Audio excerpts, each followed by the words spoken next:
Greetings, everyone. Please don't mind the mower in the background. I would have waited, but time waits on no man. Can I hear an amen? I mean, we're talking about the end times right now. We're talking about this stuff, but please let me just remind you, time waits on no man. Okay, we could die anytime. We could die tomorrow. We could die today. Okay, so probation could close for anyone at any time. All right, and so before we get into this, I just let's go over in the Bible where it talks to us about the signs in the sky, what April 8th means, and what it means going forward after April 8th.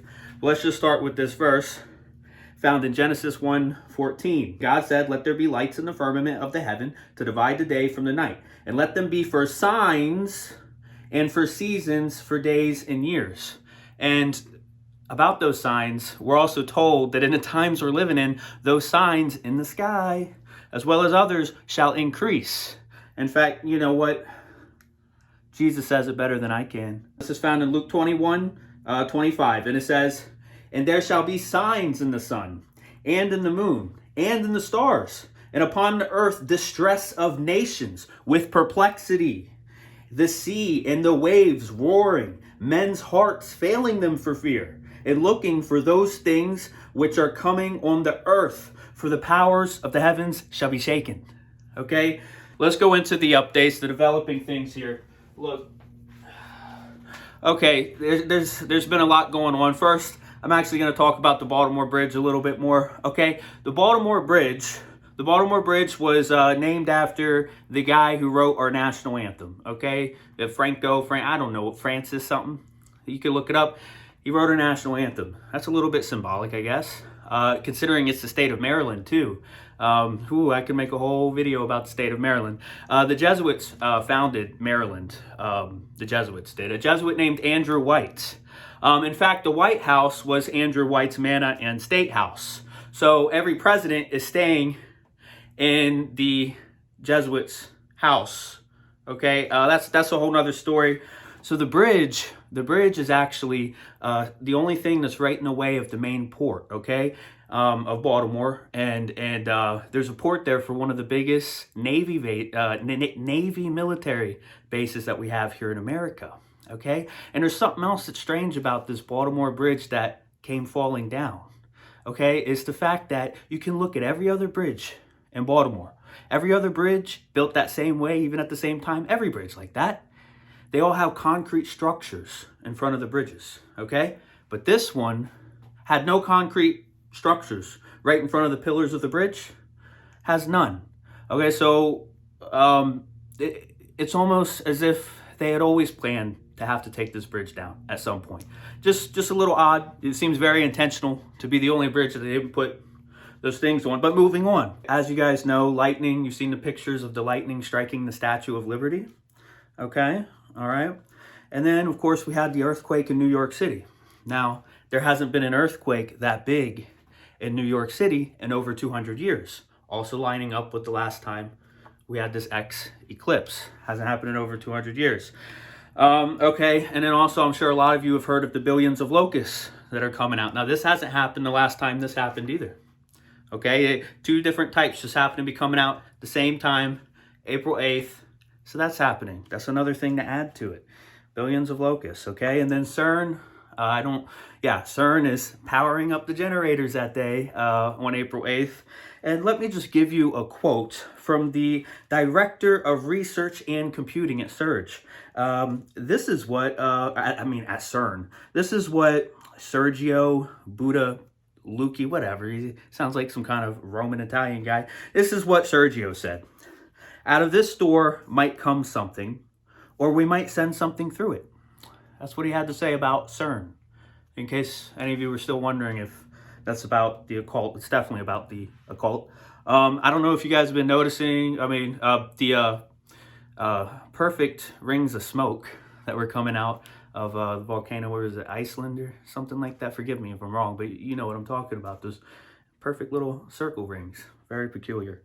Also, about the National Guard, I know I mentioned that the last time, but I don't think that I mentioned the fact that the National Guard is also going to have a nuclear unit there of at least 22 people to assist them for anything nuclear. Little strange. Officials warned that millions of Americans could lose cell phone service during this eclipse. It's about to happen tomorrow. Okay? Okay.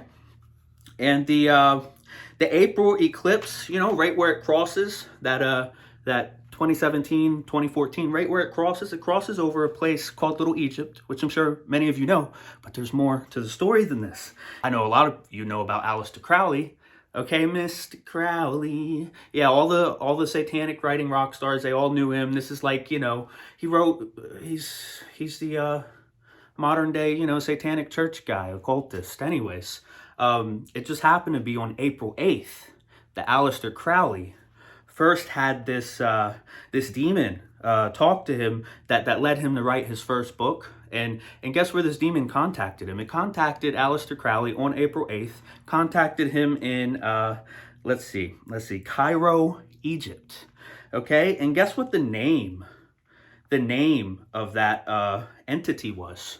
He says the name of that entity was I Was. And we know what the name of the Lord is. His name is I Am. So this entity is mocking God. But the fact that he first had this, you know, just looking now as to Crowley, you know how much he's influenced our society. Emphasizing Nashville, okay? It could happen tomorrow. If it doesn't happen tomorrow, it's going to happen sometime. Really big chance that this could happen tomorrow. I'm just going to read exactly what this woman that had dreams. We already confirmed she was correct about 9/11.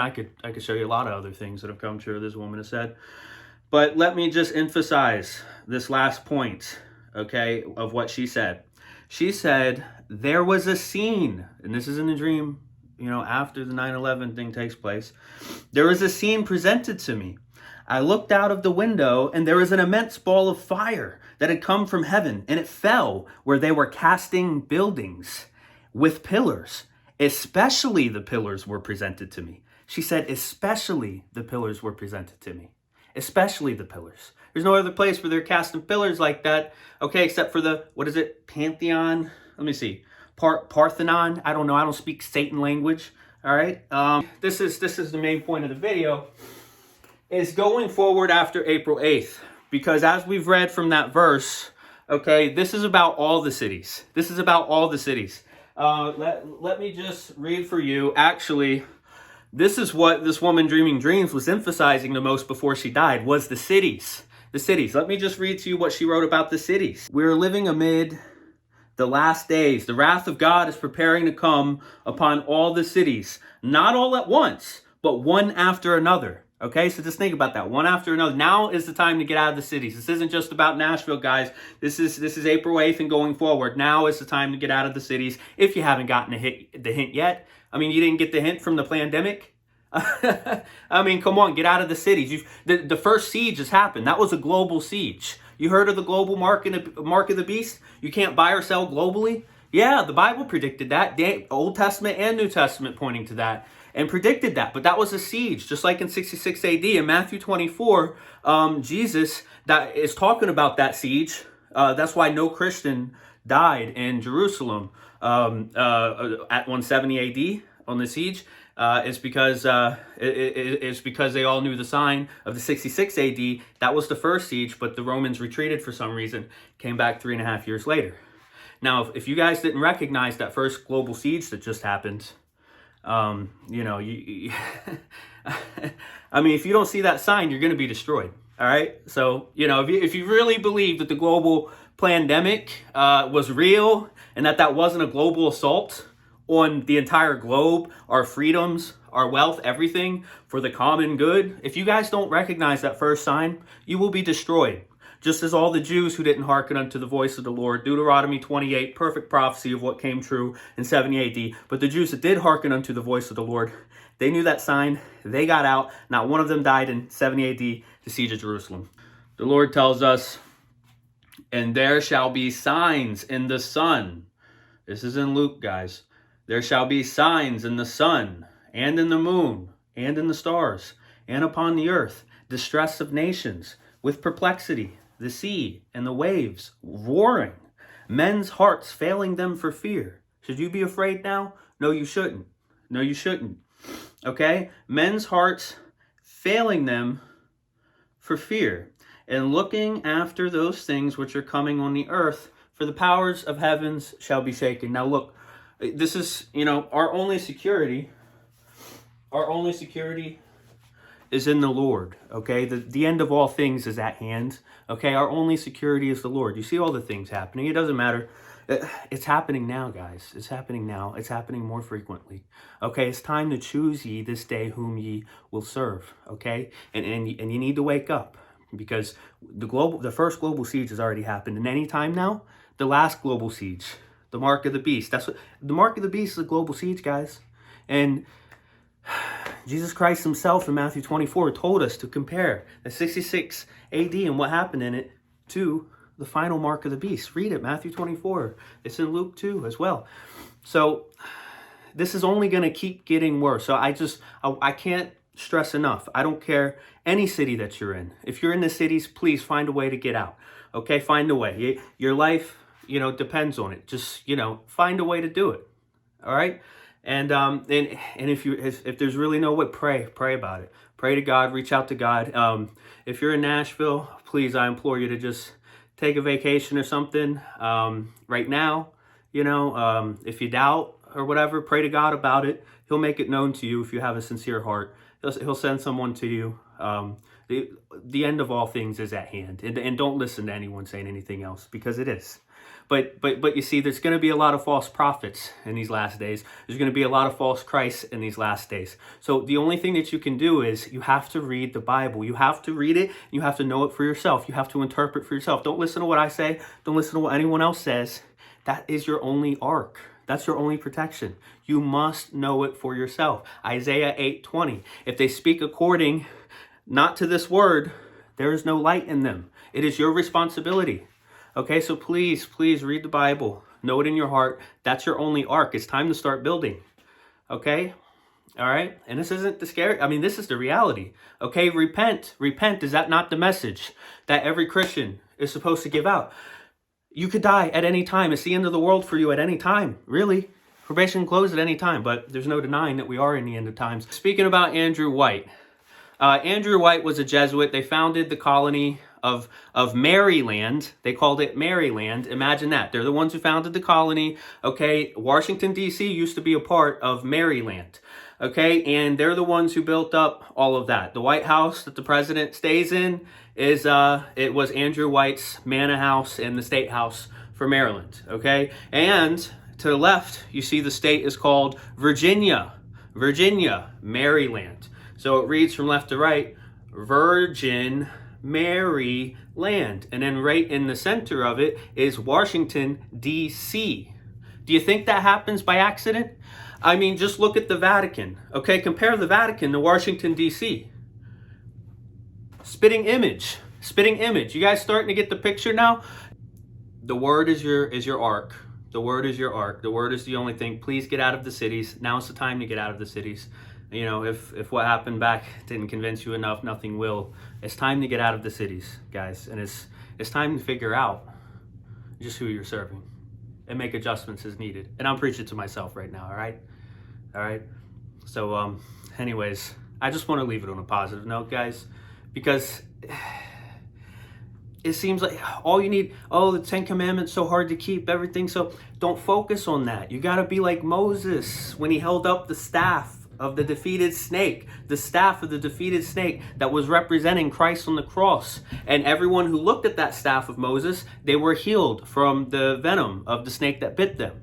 We've all been bitten by that venom. We're all in sin right now. So the solution is to just look at Christ.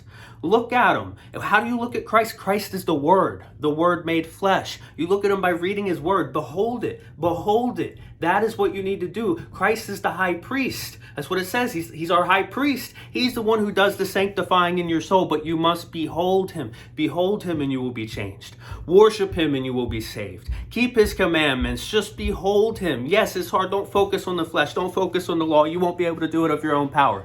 Just behold Jesus Christ. Read his word. Okay? Read it, please. It's your only safety. It's your only ark through this. Because guess what? Everyone's going to be scared. But if you have Christ, you'll have the ark. You won't be. Okay? God's people shouldn't be fearing in these times. They should know that the coming of their Lord draweth near.